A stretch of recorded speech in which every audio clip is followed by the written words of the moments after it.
నమస్తే welcome to our channel. YCP అధినేత జగన్మోహన్ రెడ్డి సతీ సమేతంగా ఇప్పటికిప్పుడే గవర్నర్ని కలవాల్సిన అవసరం ఏమొచ్చింది? గతంలో ఎన్నోసార్లు మమ్మల్ని అరెస్ట్ చేసుకుంటారా చేసుకోండి, ఎన్ని అక్రమ కేసులు పెట్టినా ఎన్ని రోజులు జైల్లో ఉంచినా మేము భయపడం, ఈ తాటాకు చప్పులకు మేము భయపడేదే లేదు, మళ్ళీ అధికారంలోకి వచ్చేది మేమే అంటూ వీరాలు పలికిన జగన్మోహన్ రెడ్డి ఇప్పుడు సడన్ గా గవర్నర్ని కలవడం ప్రస్తుతం చర్చనీయాంశంగా మారింది. దీనిపైన పూర్తిగా విశ్లేషించడానికి మనతో పాటుగా ఉన్నారు ప్రముఖ రాజకీయ సామాజిక విశ్లేషకులు అప్పసాని రాజేష్ గారు. నమస్తే సార్. జగన్మోహన్ రెడ్డి కూటమి ప్రభుత్వం అధికారంలోకి వచ్చినప్పటి నుంచి కూడా సార్ వైసీపీ నేతల మీద అక్రమ అరెస్టులు పెడుతుంది, ఎన్ని కేసులు పెట్టినా సరే మేము అరెస్ట్ చేసినా సరే జైల్లో 3 నెలలు జైల్లో ఉండి వస్తామంటూ చాలా ధైర్యంగా మాట్లాడేవారు. మరి ఇప్పుడు సడన్గా గవర్నర్ని అది కూడా సతీ సమేతంగా కలవడాన్ని ఏ విధంగా చూడాలంటారు? అంటే మనకు ఒక సామెత ఉంది, అరిగిపోయేది నాది కాకపోతే కాశీదాకా దేకమని సలహా ఇచ్చారంట. అంటే అర్థమైందా? నేను నీకు సలహా ఇచ్చా, హైదరాబాద్ నుంచి నువ్వు కనుక కాశీదాకా దేక్కుంటూ వెళ్తే నీకు చాలా పుణ్యం వస్తుంది అని చెప్పని. ఇక్కడి నుంచి కాశీదాకా దేక్కుంటూ వెళ్తే ఏమైపోతావు నువ్వు? నీకు కదా నష్టం. నాదేముంది, ఉచిత సలహాయే కదా. జరిగే కష్టం నష్టం భరించాల్సింది నువ్వు కదా. ఉచిత సలహాలు ఇవ్వడానికి ఎవరైనా ఇస్తారు. జగన్మోహన్ రెడ్డి గారు కూడా ఏం చెప్పేవాడు, కళ్ళు మూసుకోండి అప్ప, 5 ఏళ్ళు ఇట్టే గడిచిపోద్ది, కళ్ళు మూసి తెరిచేలోపు 5 ఏళ్ళు గడిచిపోద్ది. 5 ఏళ్ళని కూడా అనలేదు సార్, స్టార్టింగ్ నుంచి కూడా 3 ఏళ్ళు 4 ఏళ్ళు అని. కళ్ళు మూసి తెరిచేలోపు సంవత్సరాలు గడిచిపోతాయి అనేవాడు. అలాగే ఏమవుద్ది, 2 నెలలు 3 నెలలు జైల్లో ఉంచితే మళ్ళీ వస్తాం, నన్ను పెట్టలా జైల్లో, నేను ముఖ్యమంత్రిని కాలా అంటే జైలుకి వెళ్ళి వచ్చినాడల్లా కీలకమైన పదవుల్లోకి వచ్చేస్తారనే భ్రమంలో వాళ్ళ శ్రేణులు ఉంచుతున్నాడు.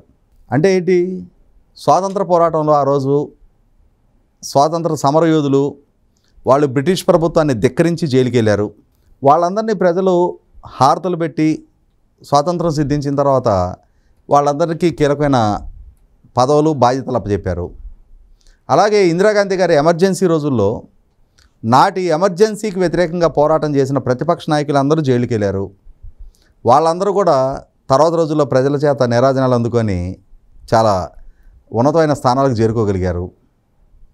అంటే ఇప్పుడు ఈ అవినీతి, అరాచకాలు, ఆక్రమణలు, అన్యాయాలకు పాల్పడ్డ వాళ్ళ మీద జరుగుతున్న విచారణలు, కేసులు, అరెస్టుల్ని వాళ్ళతో పోల్చుకుంటున్నాడు జగన్మోహన్ రెడ్డి.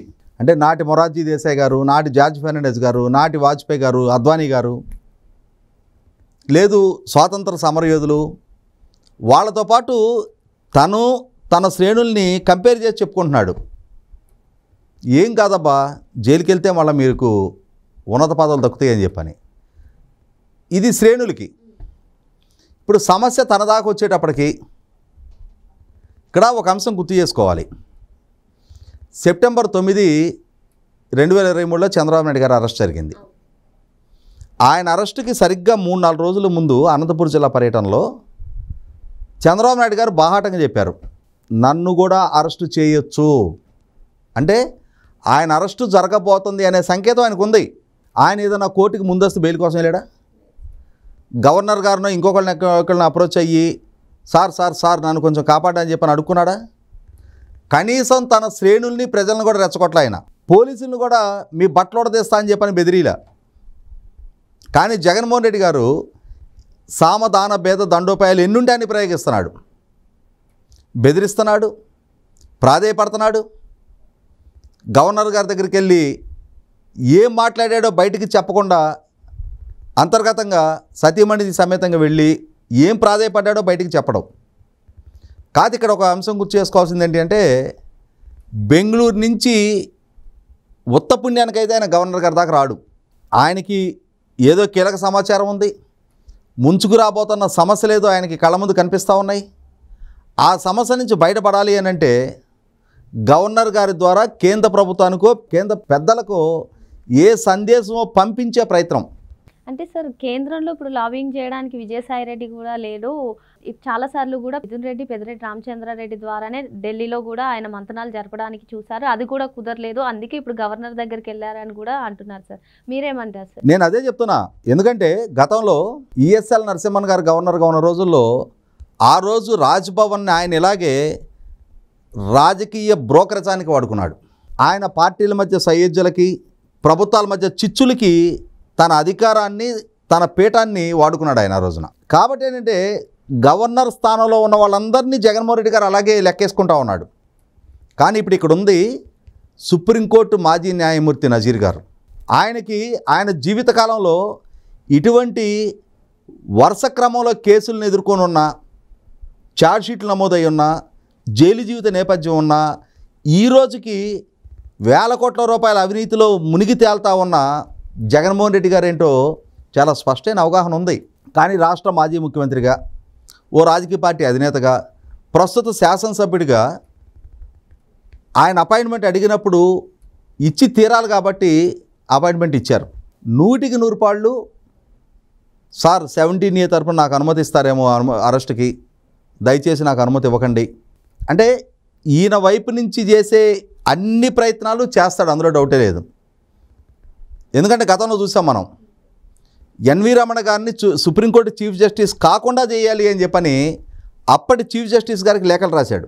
మళ్ళీ తిరిగి ఎన్వి రమణ గారు చీఫ్ జస్టిస్ అవ్వగానే మళ్ళీ ఇలాగే సతీమణిని తీసుకొని వెళ్ళి కలిసి గంట సేపు మంత్రాలు జరిపొచ్చి శాల్వాలు కప్పి బొకేలు ఇచ్చి వచ్చాడు. అంటే అందితే చుట్టూ, అందకపోతే కాళ్ళు. అంటే చాలా లౌక్యం కలిగిన వ్యక్తి జగన్మోహన్ రెడ్డి గారు, చాలా లౌక్యుడు. ఎండ్ ఆఫ్ ది డే తన పని కావటం ముఖ్యం తనకి. నేను చేతులు పట్టుకున్నానా కాళ్ళు పుచ్చుకున్నానేదా అనవసరం. జో జీత వహీ సికింద్ర అంటారు కదా, విజయం సాధించాడు మగవాడు. నేను అరెస్టు కాకుండా కాపాడుకోగలిగితే చాలు నాకు. దానికోసం ఎవరేమనుకుంటే, రాష్ట్ర ముఖ్యమంత్రి హోదాలో ప్రధానమంత్రి గారి కాళ్ళకి నమస్కారం చేసిన ఏకైక ముఖ్యమంత్రి జగన్మోహన్ రెడ్డే కదా తిరుపతి ఎయిర్పోర్ట్లో. మనం చూసామా, ఎంతమంది ముఖ్యమంత్రులను చూసాం, ఎంతమంది ప్రధానమంత్రులను చూసాం. ముఖ్యమంత్రి కోట్ల మంది ప్రజలకు ప్రతినిధి, అలాగే ప్రధానమంత్రి దేశానికి 140 కోట్ల మందికి ప్రతినిధి. ఆయన ఎవరి స్థాయి ఎవరి హోదా వాళ్ళది. అయినా సరే ముఖ్యమంత్రి హోదాలో ఉండి ప్రధానమంత్రి గారికి వంగి కాళ్ళకి నమస్కారం చేసిన తీరు చూసాం కదా మనం. రామ్నాథ్ కోవింద్ గారు రాష్ట్రపతి అభ్యర్థిగా ఆయన ప్రచారానికి వస్తుంటే బేగంపేట ఎయిర్పోర్ట్లో ఇదే విజయసాయిరెడ్డి గారు, ఇదే జగన్మోహన్ రెడ్డి గారు మీడియా సమక్షంలో వంగి కాళ్ళకి నమస్కారం చేశారు కదా. కాబట్టి ఆయనకు అదేం కొత్త కాదు. అదే ప్రక్రియ ఇప్పుడు కూడా కొనసాగుంటుందేమని చెప్పనే నేను అనుకుంటున్నా. అవసరార్థం ఏ ఎక్స్టెంట్కైనా సరే ఆ దిగజారగలిగే నైజం అయింది. సమయం సందర్భం దొరికిన ప్రతి సందర్భంలో కూడా ప్రత్యర్థుల్ని కించపరుస్తూ ఉంటాడు.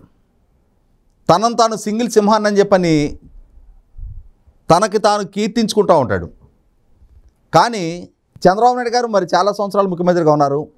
ఆయన హయాంలో కూడా 1995లో పివి నరసింహారావు గారు ప్రధానమంత్రి, తర్వాత దేవగౌడ గారు ప్రధానమంత్రి, ఐకే గుజరాల్ గారు ప్రధానమంత్రి, తర్వాత వాజ్పేయి గారు ప్రధానమంత్రి, ఆ తర్వాత ఆయన ప్రతిపక్ష నాయకుడిగా ఉన్న రోజుల్లో మన్మోహన్ సింగ్ గారు ప్రధానమంత్రిగా ఉన్నారు, తర్వాత నరేంద్ర మోడీ గారు ప్రధానమంత్రిగా ఉన్నారు. అంటే చంద్రబాబు నాయుడు గారు ఆయన ముఖ్యమంత్రి కాకముందు ఇంకా చాలామంది ఉన్నారు. ఎందుకంటే ఆయన 1978 నుంచి ఇందిరాగాంధీ గారు ప్రధానమంత్రిగా ఉన్న రోజుల నుంచి ఆయన రాజకీయాల్లో ఉన్నారు. ఇందిరాగాంధీ గారిని, రాజీవ్ గాంధీ గారిని చాలామందిని చూశారు ఆయన.